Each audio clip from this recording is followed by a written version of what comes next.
trocarmos um pouco de ideias a respeito de um tema absolutamente vital para a saúde da mulher. Paradoxalmente, um dos temas mais negligenciados e mais relegados, eu não diria nem a segundo plano, né, Kátia? A terceiro plano. O que a gente escuta por aí, lamentavelmente, quando escuta falar de hormônios, são as coisas mais desconectadas possíveis da fisiologia e da realidade. Hormônio é muito perigoso, você não se meta com isso, que isso é faca de dois gumes. Quem já viu, climatério e menopausa são fenômenos totalmente naturais. Por que se preocupar com uma coisa que a natureza já disse claramente que você chegou na fase da vida que não tem mais nada o que fazer? Ou hormônios são muito perigosos, são facas de dois gumes, não se meta com isso que você pode ter um câncer. Ah, a sua tataravó teve um câncer, você não vai poder fazer uso de hormônios. Então, a grande realidade do tema que nós trouxemos hoje aqui para trocarmos algumas ideias é que nós temos diante de nós um enorme problema biopsicossocial de impacto gigantesco para a vida da mulher. Para vocês terem a noção, a mulher no Brasil já atingiu uma expectativa média de vida ao derredor dos 80 anos e, mais incrível, estão verificando nitidamente um viés de parar de menstruar mais cedo. Para vocês terem uma ideia mais aproximada, os consensos mostravam que uma mulher parar de menstruar por volta dos 48, 50, 52 anos era o fisiológico. E hoje, várias sociedades médicas tradicionais já não se surpreendem com mulheres entrando em menopausa aos 42, 43, 44 anos. Então, há um nítido viés de a menopausa chegar mais cedo e as mulheres viverem cada vez mais. O fato concreto é, nós estamos falando de um fenômeno, as mulheres pararem de menstruar, que vai tomar mais de um terço da vida dessas mulheres, que irão passar num estado de completo desequilíbrio anabólico, de processos de reparo, de restauro, aumentando exponencial e desnecessariamente os riscos de incontáveis doenças que são lidas pela ótica das doenças normais da idade e da velhice. E a gente quer, com a presença da doutora Kátia aqui hoje, brilhante e desejada e aguardada presença, desconstruir algum desses mitos, né, Kátia? Pelo menos jogar algumas sementes de ideias diferentes para que as pessoas não necessariamente acreditem em nós, mas que elas necessariamente busquem evidências sobre os assuntos e temas que nós iremos compartilhar aqui e cheguem às suas próprias verdades, às suas próprias conclusões. O tema escolhido foi modulação hormonal feminina, exatamente porque a maior parte dos nossos seguidores são mulheres acima de 30 anos. Então, quer dizer, de 30 a 50 anos é o nosso público maior, mas a todas vocês que estejam com 18, 60, 70 ou 90, e eu tenho 55 anos, então eu posso dizer para vocês que, na minha experiência de ser mulher, o fato de estar aos 55, mas começar a fazer uma modulação a partir dos 47, eu acho que essa foi a minha salvação. Ainda que tarde, né? Porque se a gente pensar 47 anos, pensando na definição do climatério, realmente é tarde. Mas antes tarde do que nunca. E o meu objetivo sempre no YouTube ou no Instagram é fazer isso, professor. É fazer com que as pessoas entendam o que é mito, crença, que nós realmente estudamos muito com pessoas, né, como o senhor, que eu me projeto exatamente para falar com o professor Ítalo, porque até desde 2010, eu não sei se foi a sua entrevista em 2010 com a Marília Gabriela, eu era né? Acabei em 96, cirurgia plástica, eu falei, cara, esse homem é muito bom, né? Mas tipo, muito louco, né? É muito louco e muito bom, mas será que um dia a gente vai chegar até lá? Porque até então, eu formada em cirurgia plástica, não contente em só operar, aí comecei a cuidar de pele, eu falei, não, se eu sei o que é envelhecer, o que é tratar câncer, então vamos estudar sobre isso. E aí eu fui me especializar o que é tratamento de pele. Depois do tratamento de pele, eu falei, não, mas para melhorar a pele e o formato de corpo, precisa mais, precisa um intestino melhor. E aí, 2009 até 2020, eu tenho aqui na clínica um anfiteatro que cabe 70 pessoas. E a gente, antes de passar em consulta comigo, todo mundo precisava assistir uma palestra de 2 horas sobre intestino, nosso segundo cérebro. Então, foi assim que eu comecei. E deu certo, porque o fato de insistir para que as pessoas mudem a sua alimentação, tenham uma atividade física, que isso, o fato de ter dinheiro ou não ter dinheiro, não vai definir o resultado de um corpo, né? Quer dizer, eu tenho dinheiro, eu compro uma cirurgia plástica, eu não tenho dinheiro, eu não vou comprar, eu vou financiar. Quer dizer, esse não era o parâmetro. Então, foi a partir disso que eu fui procurar saber que existem alguma coisa chamada hormônio e que esses hormônios realmente não são do endocrinologista, né, professor? Que a gente fica, não, mas o endócrino, o ginecologista, e aqui em Campinas é uma briga, não só em Campinas, porque eu atendo várias pessoas de fora, mas por que uma cirurgião plástica está fazendo modulação hormonal? Está fornecendo receita, prescrição de T3, modulando T3, modulando cortisol, quer dizer, tudo isso é a nossa prática clínica. E se a gente tem resultado excelente, é isso que conta. Mas, claro, me apoiar na sua pós-graduação, sem dúvida nenhuma, for ter um certificado de que tudo isso está cientificado. Né? Que as pessoas não estudam, que infelizmente os nossos colegas, a maior parte, não os que estão nos assistindo, mas a maior parte não estuda. É isso aí, Kátia. Existe hoje um grande problema dentro da nossa profissão que a gente pode denominar de preguiça intelectual, né? E essa preguiça intelectual não só faz com que esse indivíduo pare no tempo e no espaço, numa ciência dinâmica de verdades transitórias como é a medicina, muitos dos nossos colegas, infelizmente, param com ideias sedimentadas na cabeça que talvez há 20, 30 ou 40 anos atrás fossem as verdades da época, mas que mudaram, e essas pessoas simplesmente se recusam a enxergar a coisa de uma outra maneira, e enquanto isso, nós estamos gerando problemas de enorme magnitude. Eu não tenho como justificar eticamente que estou diante de uma mulher deficiente de hormônios e deixar de lembrar que lá pelo Código de Ética Médica tem uma citação bem simples. Qualquer momento em que o médico identifique uma deficiência, isso gera o imediato dever de correção. Então, o médico que está diante de uma mulher em deficiência hormonal, ele não está fazendo nenhum favor em recompor e reequilibrar seus hormônios, não. Ao contrário, ele está cumprindo com um dever, com uma obrigação elementar. E o segundo aspecto, que você muito bem colocou aí no início da sua fala, essa justificativa tosca de que eu não vou me envolver com hormônios porque eu não sou endocrinologista, isso aí é uma coisa irrealística. Você, para se envolver com hormônios, você precisa apenas ser médico. Eu conheço, lamentavelmente, inúmeros endocrinologistas que não sabem tratar a menopausa.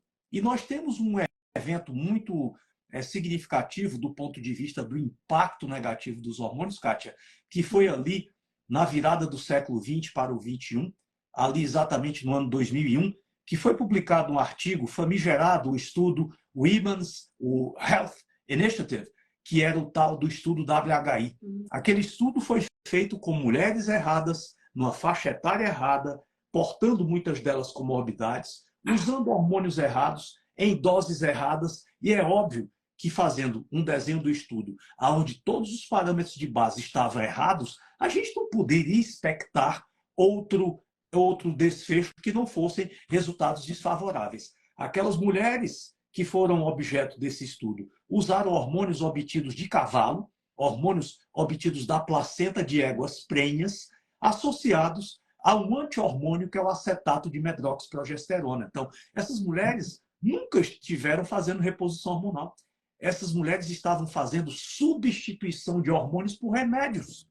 E isso nunca foi discutido no desenho do estudo. Enfim, esse estudo concluiu que aquelas mulheres que usavam hormônio de cavalo com um anti-hormônio chamado medroxiprogesterona aumentavam o risco de câncer de mama, aumentavam o risco de AVC, aumentavam o risco de cardiopatia. É óbvio que mulher nenhuma vai aceitar continuar recebendo um tratamento que está associado a riscos de doenças que podem tirar a sua própria vida. Então, aquilo ali foi, vamos falar assim, um terremoto de magnitude 10 dentro do universo da reposição hormonal. Por quê? Porque a partir dali se criou um tabu inquebrável de que hormônios são perigosos, de que mulheres não podem, não devem se meter com essa história, e, mais crítico ainda, matou toda uma geração de médicos que deveriam ter sido sucedidos e dar continuidade a esse ensino. E hoje você não consegue ver mais ninguém, aliás, pouca gente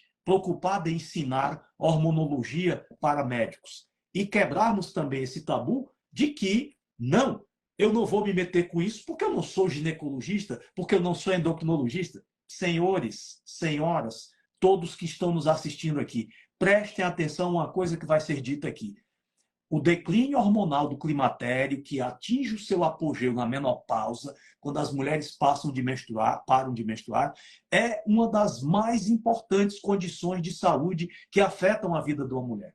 Eu poderia, no estalar de dedos aqui, fazer uma lista de pelo menos 3 ou 4 dezenas de doenças completamente desnecessárias que vão tender a acometer e a alcançar a vida dessas mulheres na pós-menopausa. E o mais triste, né, Kátia? Quando essas mulheres tiverem, por exemplo, com osteoporose, levarem um tombo, quebrarem o fêmur, ficarem mutiladas. Quando essas mulheres tiverem um infarto, quando tiverem um AVC, uma trombose venosa, quando começar a diminuir sua cognição, aumentarem o risco para doenças neurodegenerativas, aparecer um Parkinson, aparecer um Alzheimer, mudar a composição corporal, diminuir massa muscular, ganhar gordura, inflamar, desenvolver depressão, disfunção endotelial, ressecamento vaginal, infecção urinária de repetição, piora da libido, incapacidade de manter uma vida sexual prazerosa, baixa autoestima, ansiedade, má qualidade do sono, a lista interminável de problemas que as senhoras poderão passar, e acredito que muitas das que estão nos assistindo aqui já estão passando por isso, e estão na frente de um profissional que tem a coragem de dizer para essa mulher que tudo isso é normal. Olha, sinceramente, Kátia, me perdoe, mas um profissional que chega na frente de uma mulher em deficiência hormonal e diz que isso é normal e não tem nada o que fazer, esse profissional já entrou num campo muito crítico da irresponsabilidade profissional. E nós não podemos compactuar com esse tipo de postura negligente, porque esse profissional está sendo direto responsável pelas doenças dessas mulheres e pela perda da sua qualidade de vida, que serão originados a partir desse múltiplo desequilíbrio metabólico hormonal que essas mulheres vão padecer. Então, é inaceitável fazer a leitura do climatério e da menopausa, o declínio hormonal, como coisas normais. São naturais, porque acontecem com todas as mulheres. Mas entre um fenômeno ser natural e, ao mesmo tempo, ser considerado normal, a distância é gigantesca. Não se pode aceitar climatério e menopausa como eventos hormonais normais. Eles são naturais, mas as suas consequências são um verdadeiro desastre para a vida da mulher e, pior, um desastre anunciado e evitável. Então, são essas ideias que a gente quer construir hoje, compartilhar com todas vocês.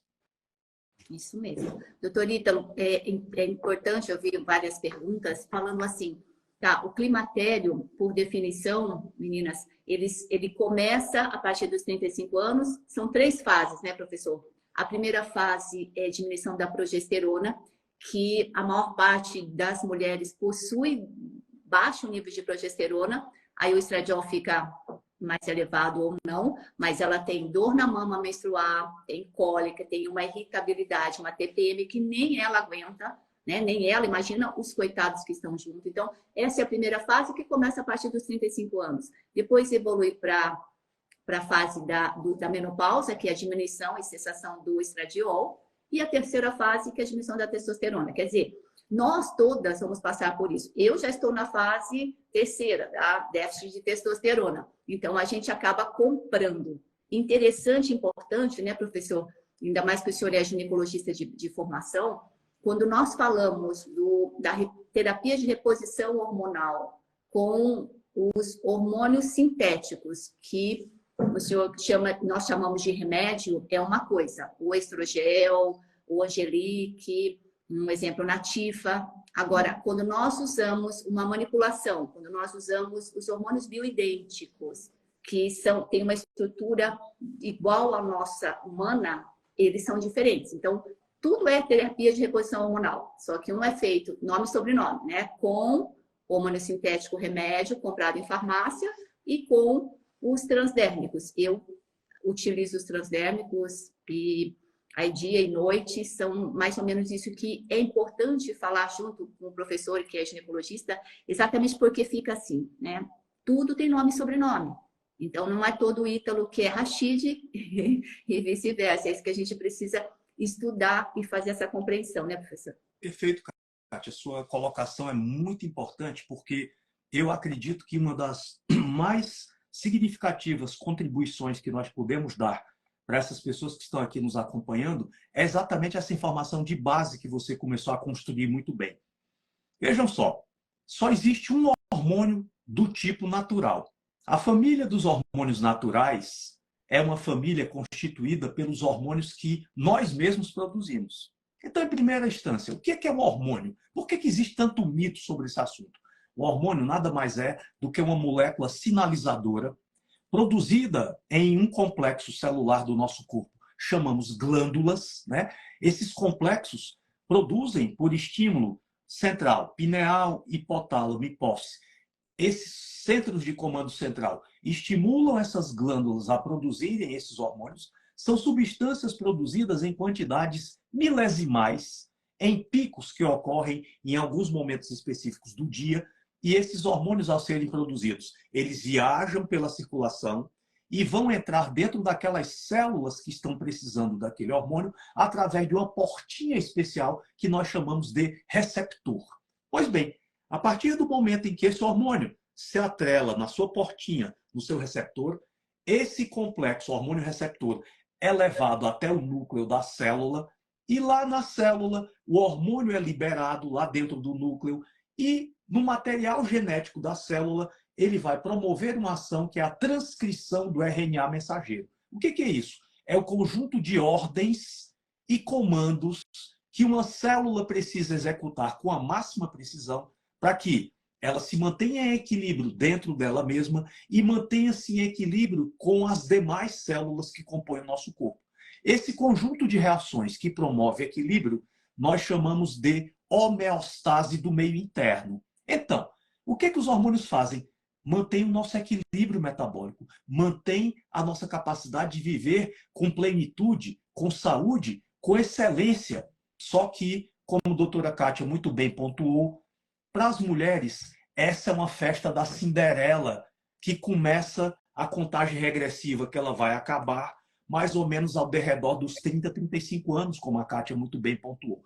Essa fase, as mulheres vão deixando gradualmente aquela etapa da vida que nós chamamos de menacme, ou vida reprodutiva, onde as mulheres são férteis, onde elas menstruam, onde elas podem programar os seus filhos, deixar os desdobramentos da espécie, a perpetuação. A partir dos 30, 35, a natureza vai gradual e sutilmente desligando esses botõezinhos produtores de hormônios. E as mulheres vão entrando em um processo de declínio gradual da sua produção hormonal, como Kátia muito bem pontuou, começa com a queda de um hormônio fundamental chamado progesterona. A progesterona tem mais de 80 funções no nosso corpo. Então, não tenham a ilusão de que só porque ela se chama progesterona, muitos profissionais, inclusive da saúde, acham que a progesterona é um hormônio envolvido só com os fenômenos da ovulação e da gestação. Por isso que ela se chamaria progesterona, ou seja, a favor da gestação. Essa é uma ilusão. A progesterona tem uma enorme importância na capacidade de processamento neuronal, na preservação dendrítica, no controle do turnover ósseo, na estimulação da atividade osteoblástica, na manutenção da massa muscular, na manutenção da massa óssea, na manutenção do equilíbrio do sistema nervoso parasimpático. Então, progesterona é uma bênção da natureza.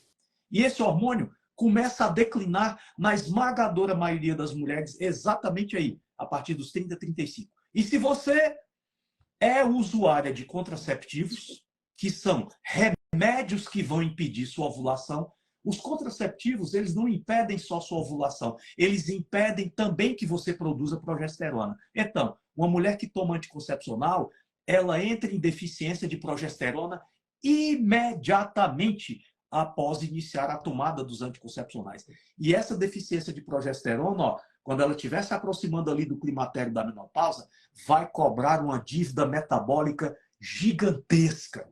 E aí, independentemente ou não dessa queda de progesterona, vai chegar um momento um pouco mais na frente que as mulheres param de produzir estradiol, como a Kátia bem pontuou. E o estradiol é o quê? O grande maestro regente do metabolismo feminino. É o mais importante hormônio promotor de anabolismo que uma mulher pode possuir.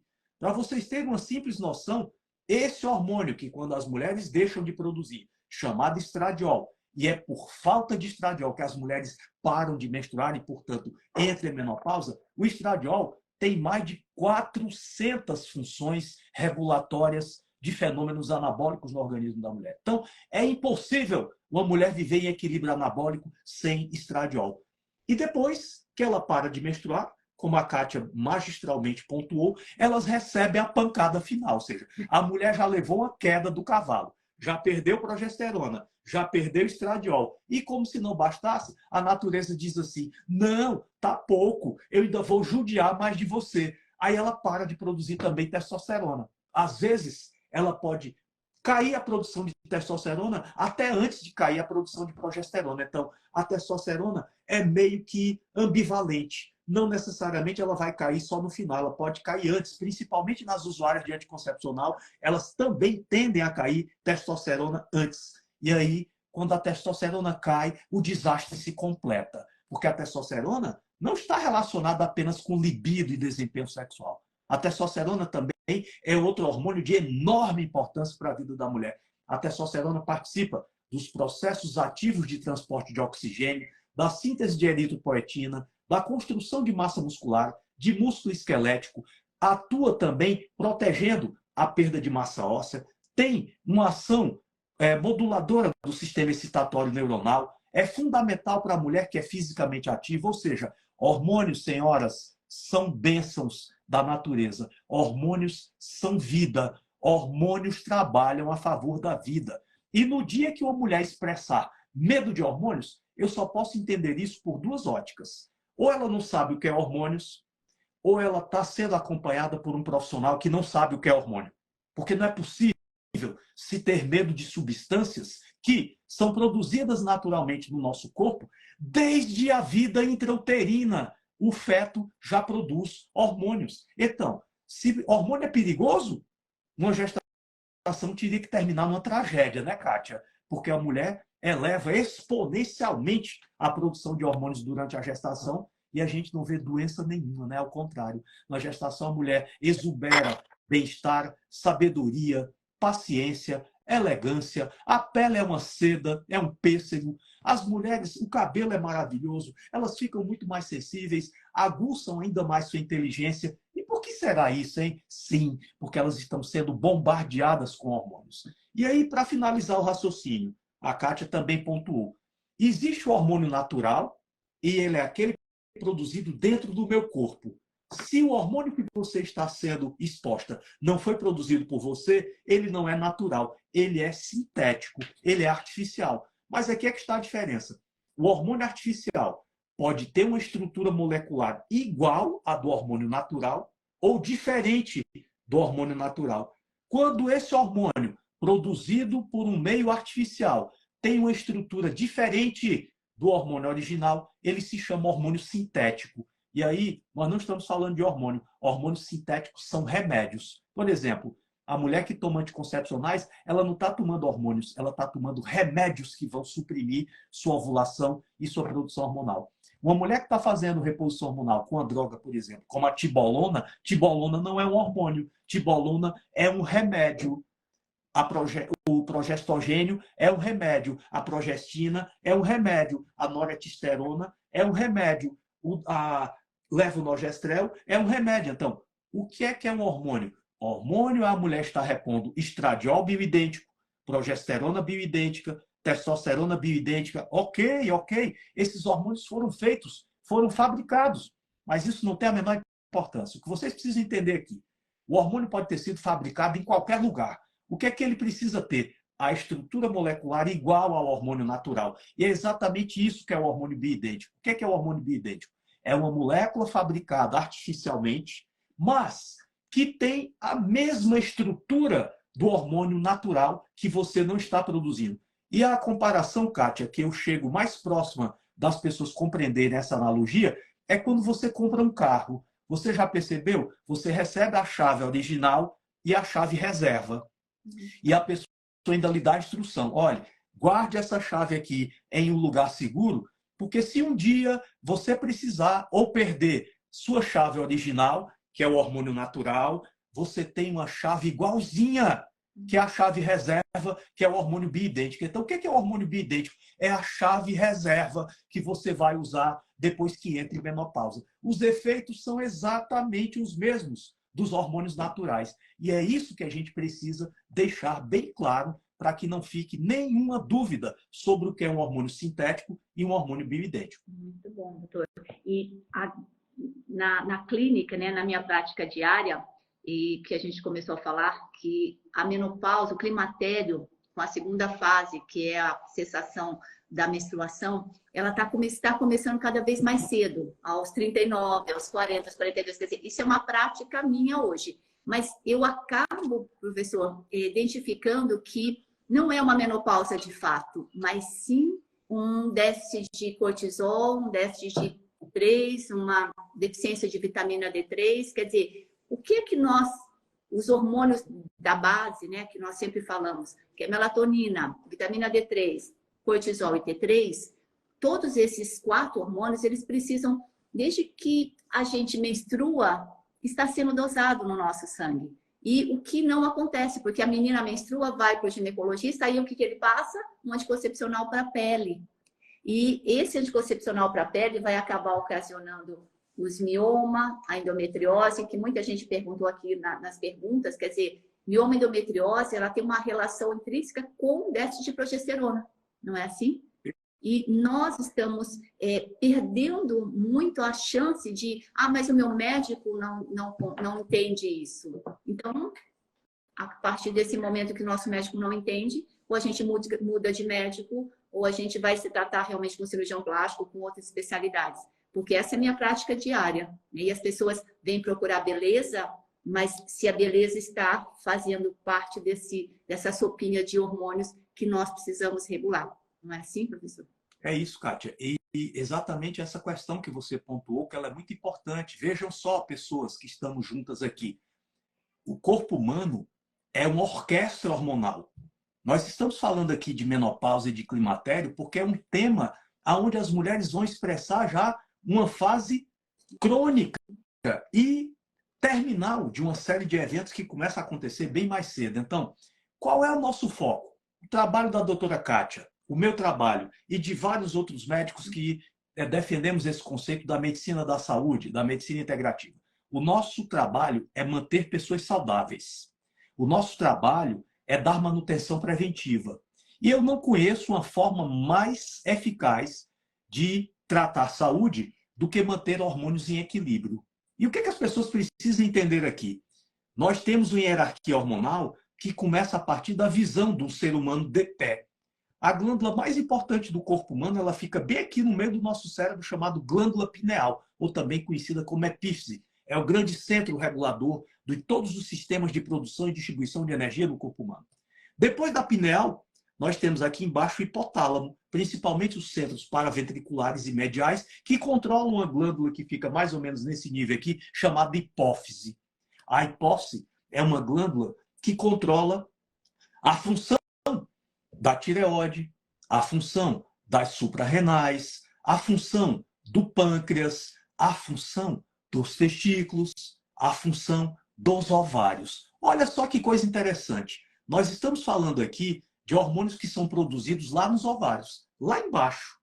Se a gente olhar para cima, é nítido que os ovários são soldados que respondem a comando de outros militares hierarquicamente superiores. E o que é que eu quero estabelecer aqui a correlação que a Kátia já colocou?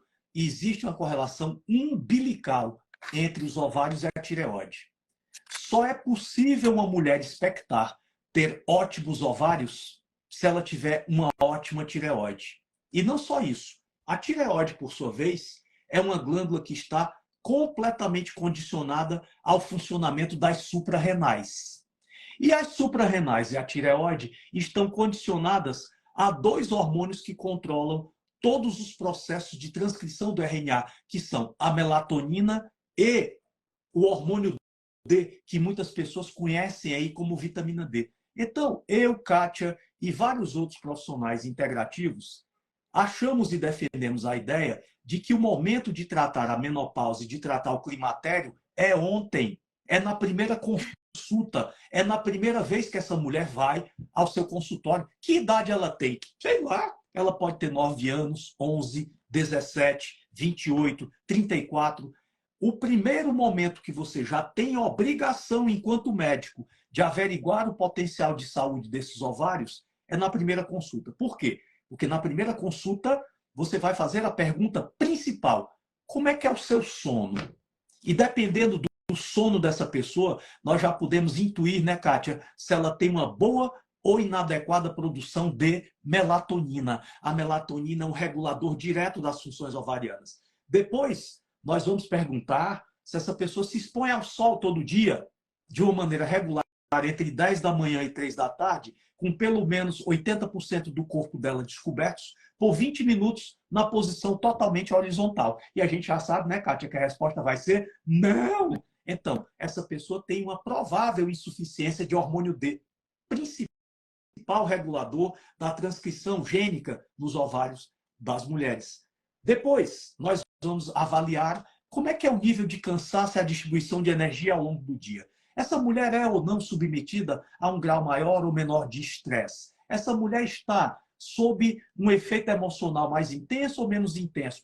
Porque aí a gente já vai tentar entender como é que é a produção das suprarrenais dela em relação ao cortisol, o hormônio regulador do estresse. E o cortisol regula a tireoide. E a tireoide regula os ovários. Olha que loucura!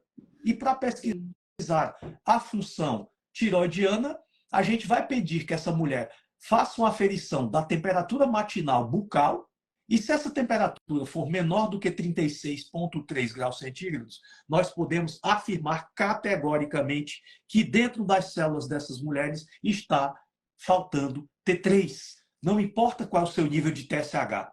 E aí, olhando para os hormônios da base, melatonina, hormônio D, cortisol e T3, nós temos capacidade de enxergar o potencial de saúde desses ovários. Se esses ovários vão tender a entrar em desequilíbrio mais cedo, mais tarde. E a nossa grande ideia, né, doutora Kátia, é identificar com a maior precocidade possível essas variáveis e já promover ajustes, correção, reposição desses hormônios que já estão em declínio. Para quê? Para que quando essas mulheres cheguem no climatério e cheguem na menopausa, a transição ocorra sem nenhum comprometimento da sua qualidade de saúde e que elas possam, através desse equilíbrio, manter sua qualidade de vida. Então é simples, mas é simples e por ser simples, aí é que precisa ser dito mesmo. Você já prestou atenção que quanto mais simples é uma coisa, mais dificuldade as pessoas têm de entender, por isso que a gente fica batendo nessas teclas. Senhoras, hormônios trabalham a favor da vida. Não tenham medo de hormônios, mas também não permitam que se faça reposição hormonal de qualquer forma, com qualquer dose, de qualquer jeito, só porque Maria faz assim, Joana faz assim, Raimunda faz assim. Esse é um problema enorme. A reposição hormonal é uma estratégia que tem que ser individualizada, cada caso é um caso, e assim a gente consegue, com essa medicina personalizada, ajudar essas mulheres a viverem uma vida plena e uma vida saudável. E eu não conheço como viver com plenitude sem equilíbrio hormonal. Se a doutora Kátia conhecer outra maneira, eu quero aprender com você, Kátia. Você já descobriu aí nas suas pesquisas? Não, professor, o senhor sabe que eu utilizo esses 4 hormônios, né? A melatonina, o hormônio D3, a vitamina D3, até para a gente estar com mais de, entre YouTube e Instagram, professor, nos nossos, nós temos mais de 2.600 pessoas ao vivo, então isso é muito bom. Então, dizer para 2.600 pessoas que manter um nível excelente de hormônio D3, de vitamina D3, é acima de 90 nanogramas. Seria isso? É isso que eu peço para os meus pacientes. E explico para eles que, infelizmente, o sistema ele se reúne algumas vezes em salas escusas para definir que o valor de referência máximo da vitamina D3 abaixou para 60, para as pessoas ficarem cada vez mais doentes, e também da vitamina B12, né, que agora, acho que é mais o ano que vem, todos os laboratórios são obrigados a colocar como valor de referência máximo a vitamina B12 300. Quer dizer, de 999 baixou para 300. Por quê? Porque o sistema vai acabar pegando o quê? As pessoas ditas Alzheimer e não são Alzheimer, são déficit de vitamina B12. Quer dizer, o professor, e os nossos vídeos, né, que são muito mais simples, mas eles servem para que os ouvintes, né, para os nossos seguidores, eles tenham conhecimento, porque só esperar dos colegas médicos que eu espero que com lives, com mais pacientes pedindo e solicitando, porque os meus pacientes vão em outros estados e eles vão procurar os médicos e falam, mas a doutora Kátia disse isso. Então, assim, é complicado, né, para a gente, mas quanto mais pessoas pedirem para os seus médicos, mais eles vão pensar em sair no final de semana para estudar. Porque, sem dúvida nenhuma, eu estudo no final de semana, estudo durante a semana também um dia, quer dizer, mas mesmo assim ainda é complicado. Mas a gente dá um jeito, porque senão não funciona, né, professor? Então, tudo isso faz parte da nossa vivência. Quer dizer, envelhecer jovem, é um nome até de uma websérie nossa, envelhecer jovem é durar 120 anos com qualidade de vida, tá? Mas microdoses hormonais ou microgramas de hormônio vai fazer uma diferença muito grande para uma pessoa que ela não tem energia. Então, isso depende da nossa suplementação, da nossa modulação, que sozinho, sem dúvida nenhuma, as pessoas não vão conseguir. Elas conseguem, sim, alguns itens, mas suplementar faz parte da nossa vivência. A sua colocação é extremamente pertinente, Kátia, porque, de fato, é um problema importante, né? Essa falta de translação desse conhecimento de base, né? Você já me ouviu quantas vezes defender a tese de que conhecer hormônios, os princípios básicos que regem a hormonologia, tinha que ser uma matéria de base em qualquer programa de residência. Na sua cirurgia plástica, lá na pediatria, lá na neurologia, lá na psiquiatria, lá na cardiologia, não existe uma especialidade médica que possa virar as costas para esse assunto e dizer assim, ó, isso não me interessa porque não é da minha área. Como não é da sua área? Senhoras, só para vocês terem a noção, até 50 anos de idade, nós estamos falando da doença que mais mata pessoas no mundo, o infarto agudo do miocárdio. Quando a gente compara homens e mulheres, nós vamos ver 15 homens infartando para ver uma mulher até os 50 anos de idade. É por isso, Kátia, que perigosamente se plantou a ideia de que infarto é uma doença de homens e eu não vou me preocupar sendo mulher. Acontece que quando a mulher entra em menopausa, quando a gente vai analisar agora, dos 50 aos 60 anos, as mulheres que estão vivendo em deficiência hormonal, as chances de infartar, que eram de 15 para 1, agora já caem para 5 para 1. Nós já vemos 5 mulheres, 5 homens infartando para uma mulher. E depois de 60 anos, quando essas mulheres estão há mais de 10 anos em deficiência hormonal, a conta empata. Nós vemos um homem infartando para uma mulher e agora já temos vendo a tendência de 2 mulheres infartando para um homem com mais de 60 anos de idade. E a pergunta que eu faço bem simples é, o que é que acontece dos 50 aos 60 anos com as mulheres, hein? Sim, elas param de produzir hormônios. E quando param de produzir hormônios, elas começam a inflamar o endotélio, começam a inflamar suas artérias, começam a acelerar o processo de ateromatose e o risco de infarto aumenta 30 vezes com 10 anos de deficiência hormonal pós-menopausal. E o sujeito olhar para mim e dizer que é cardiologista e esse assunto não interessa a ele, pelo amor de Deus, vamos brincar de outra coisa. Uma doença como a osteoporose, nós teremos 80% das mulheres que descobrem que têm osteoporose só descobrem depois que levam uma queda, bate o bumbum no chão e quebra o fêmur. Depois que a mulher sofre a fratura osteoporótica do colo do fêmur, 30% dessas mulheres irão a óbito em até 1 ano devido à altíssima morbi-letalidade da fratura osteoporótica do colo do fêmur. E eu sei, Kátia, e você sabe também, que a osteoporose não é doença de velhinho. A osteoporose é a doença da deficiência hormonal da menopausa. E você, como traumato-ortopedista, chegar para mim e dizer que esse assunto não lhe interessa porque isso não foi da sua formação e você não é endocrinologista? Espera aí, vamos brincar de outra coisa. Se nós parássemos para pensar a quantidade de distúrbios comportamentais, distúrbios psicóticos, ansiedade, alterações do comportamento, agressividade, depressão, tá tudo isso na base hormonal.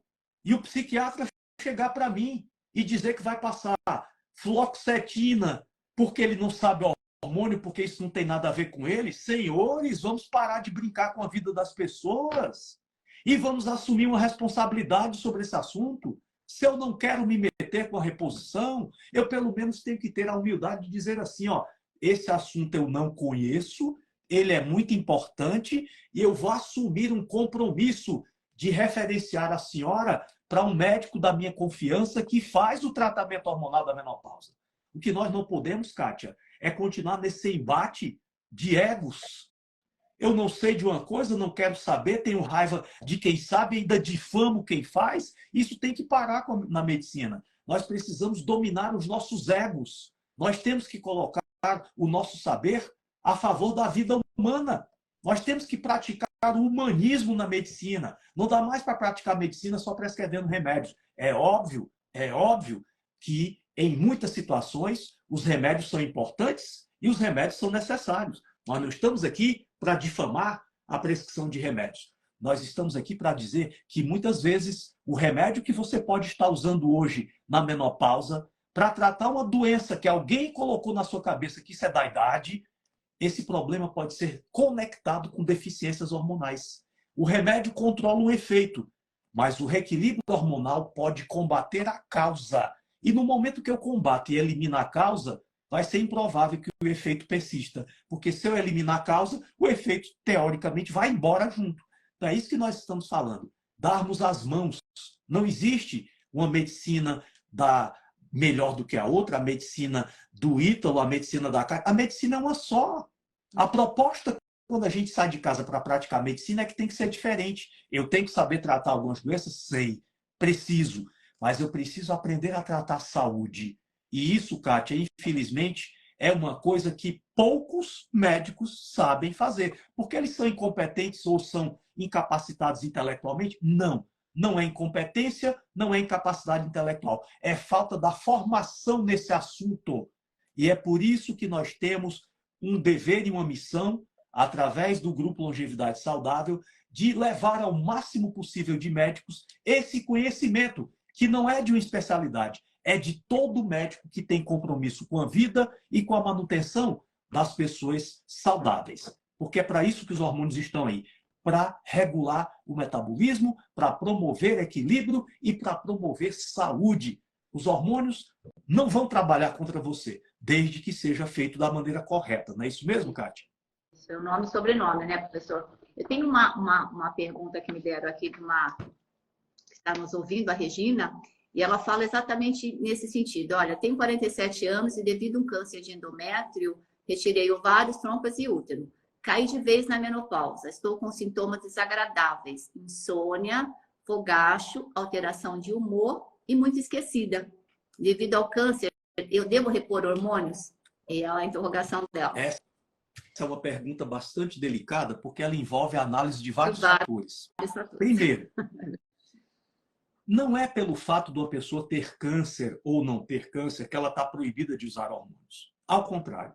Se a discussão estivesse mesmo embasada na hormonologia, as evidências que nós temos hoje, Kátia, nos permitiriam estar discutindo outro nível. Qual seria esse outro nível?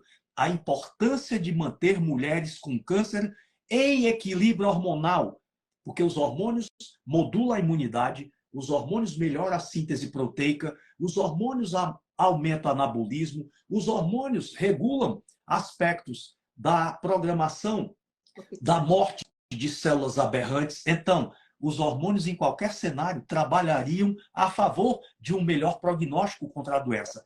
Mas no nosso país essa discussão ainda está muito longe de ser aceita E o que nós estamos tentando mostrar hoje para as pessoas é o seguinte, ó, se você teve um câncer e você atingiu a fase de cura clínica, você está curada dessa doença, você tem que ser encarada como uma mulher igual a outra qualquer. E essa mulher tem um endométrio, mas ela também tem todo o resto do corpo dela que precisa de equilíbrio hormonal. Mesmo assunto a mama, né, Kátia? É outro tabu. As pessoas muitas vezes são proibidas de fazer uso de hormônios porque a avó teve um câncer de mama há 40 anos atrás, ou ela tem uma alteração do tecido mamário. Pessoas, presta atenção aqui uma coisa. Se hormônios tivessem ligação com câncer, a maioria das pessoas que teriam câncer seriam pessoas que produzem muito hormônio. Vocês nunca pararam para pensar como é estranho, como a frequência de pessoas que têm câncer são de pessoas mais velhas, que produzem pouco ou nenhum hormônio? Vejam aqui essa comparação que eu vou traçar para vocês, para a gente tratar esse problema da cancerofobia.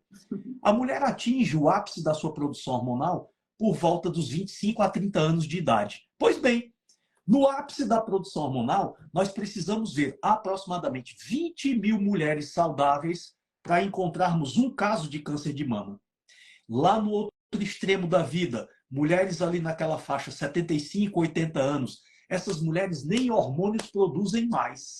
E, estranhamente, na fase em que elas não produzem mais hormônio, uma mulher de 75 a 80 anos, de cada 8, você encontra um câncer de mama. Olha que loucura. Quando produz muito hormônio, 20 mil saudáveis para um câncer de mama. Quando não produz mais hormônio, 8 saudáveis para ver um câncer de mama. Então, o que é que a gente deveria estar discutindo aqui? Que a incidência de câncer é diretamente proporcional à queda de produção de hormônios. Quanto mais velha é uma mulher, quanto menos hormônios produz, mais risco ela tem de ter um câncer, principalmente se ela também está com sobrepeso, tem muita gordura, é obesa. A mulher gorda, que está na pós-menopausa, sem repor hormônio, essa é a mulher predileta para ter um câncer de mama. Não é a mulher que produz muito hormônio que vai ter um câncer. É exatamente a mulher que não produz hormônio algum que vai ter mais chances de ter um câncer. Então, precisamos virar a página desse tabu e acabar com esse mito que já perdura há décadas dentro da medicina e que tem feito muitas mulheres temerem a reposição hormonal e perderem a oportunidade de manterem sua vida mais equilibrada. Sem dúvida, professor. Perder esse medo é saber ter esse conhecimento, né? Porque exatamente o hormônio estrona, que normalmente está ligado aos cânceres, né, professor? E se a gente lembrar, quem produz estrona? O tecido gorduroso, a gordura visceral. Então a gente vai falar mal de gordinho? Não, não é. O problema não é o gordinho. O problema é que o tecido gorduroso produz o hormônio estrona que está ligado ao câncer, seja de mama, de ovário.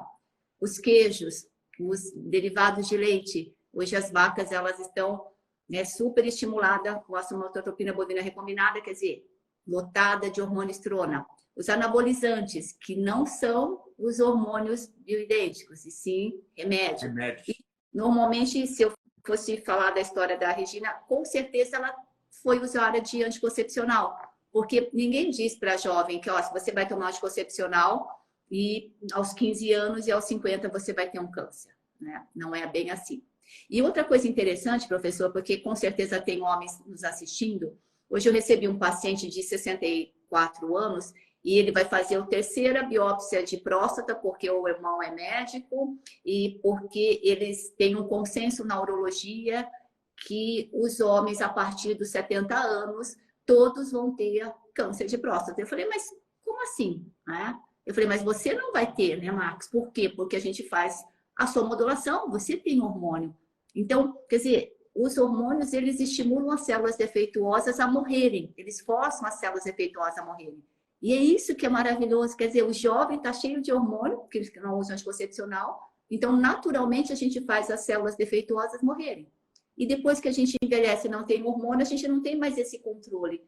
Então, todo mundo está fadado a ter câncer? Não, não é? E quando eu vejo isso, eu falo, puxa, coitado dos homens que possuem uma próstata.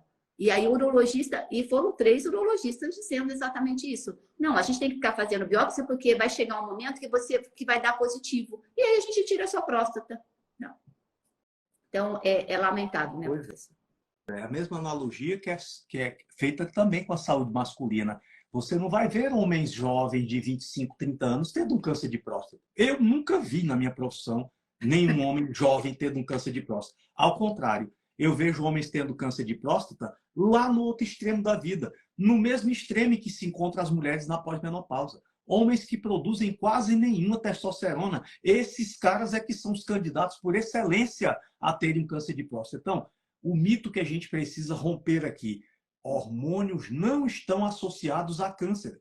Essa é uma associação completamente inexistente e importante, mais uma vez, nós estamos falando aqui de hormônios, nós não estamos falando aqui de remédios, nós não estamos falando de anabolizantes, de oxandrolona, de estanazolol, nós não estamos falando aqui de contraceptivos, porque essas substâncias, senhores e senhoras, outra vez, não são hormônios. Essas substâncias são remédios.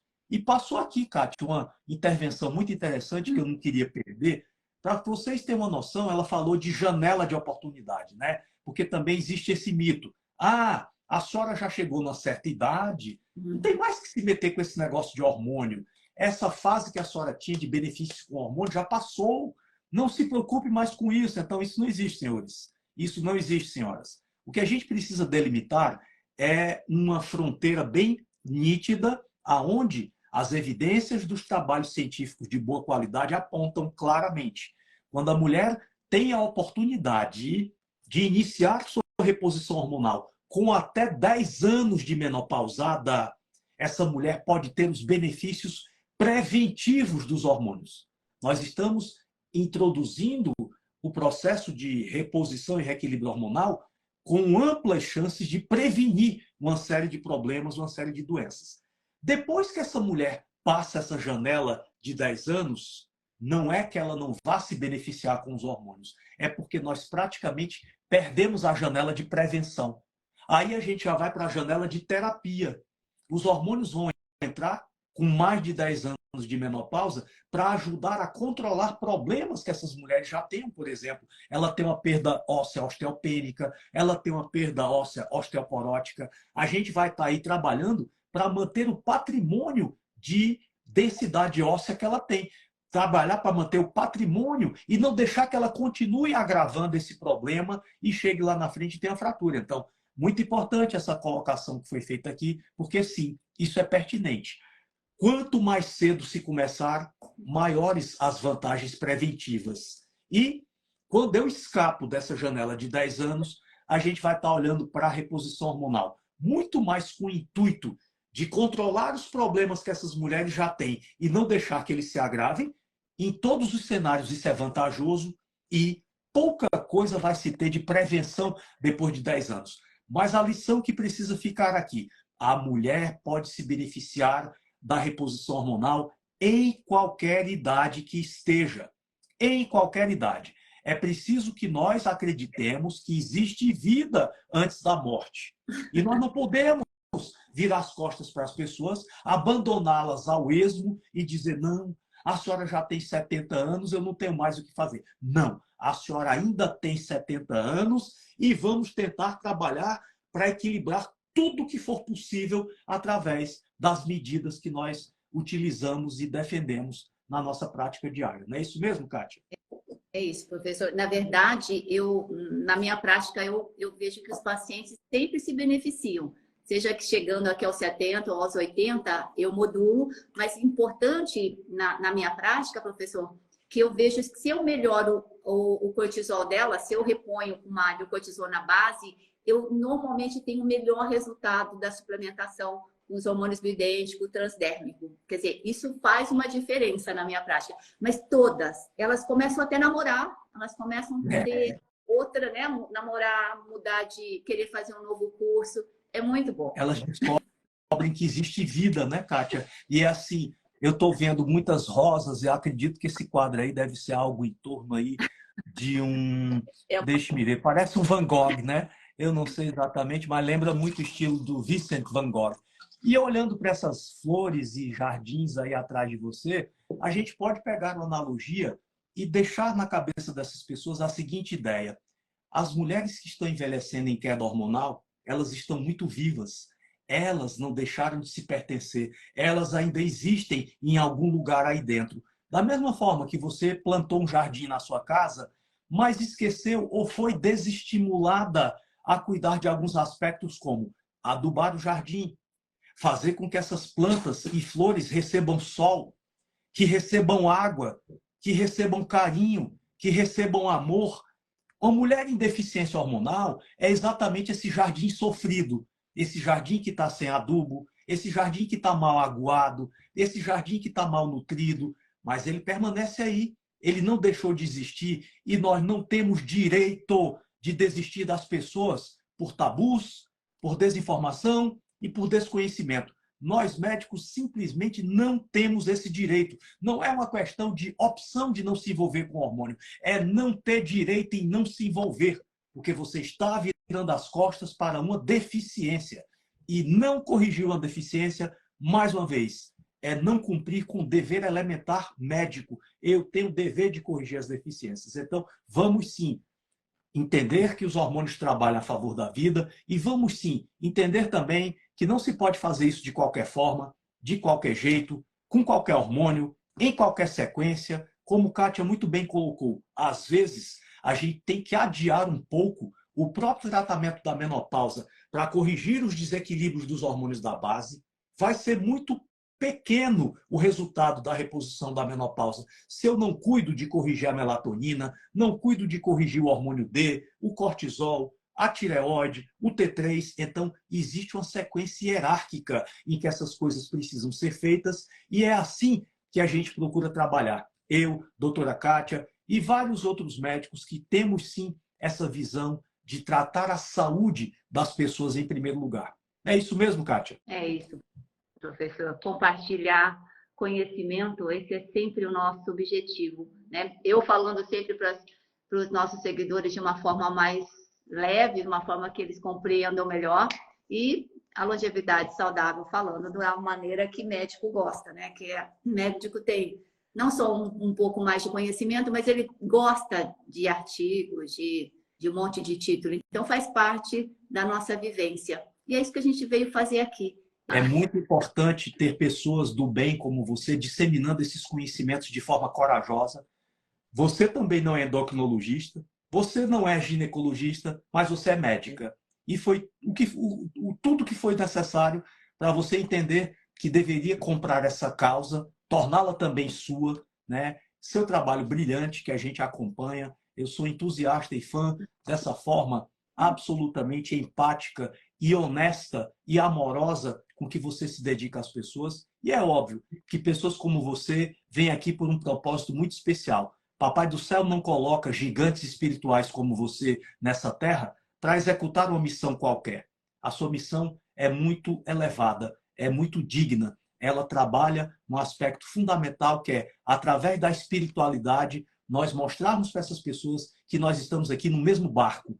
Nós estamos aqui para nos ajudarmos uns aos outros. E essa é a maneira que Deus nos concedeu para ajudar outras pessoas, trazendo uma medicina onde nós estamos focados no bem e na saúde. Uma honra enorme estar com você, minha querida. Que Deus lhe abençoe fartamente e que venham outras lives, se Deus quiser. A sua missão é maior, porque ensinar para médicos é muito pior. Ensinar para pessoas como eu, né? Tudo que eu faço de bom para mim, eu ensino para as pessoas. Então, é por isso que funciona muito bem. Tá, se é bom para mim, se funciona para mim, Kátia, funciona para você também. Então, é nesse ritmo. Mas ensinar os médicos é para o maior de todos. Então, perfeito, muito obrigada. Quero agradecer também a todas essas pessoas que estiveram conosco aí até agora. Uma honra poder compartilhar um pouco dessas ideias aqui com vocês, tá? E que tenhamos uma noite maravilhosa. Deus nos abençoe e que venham outras lives. Beijão no seu coração, querida. Beijo, querida doutora. Tchau, tchau. Até mais. Beijo, Até gente. mais.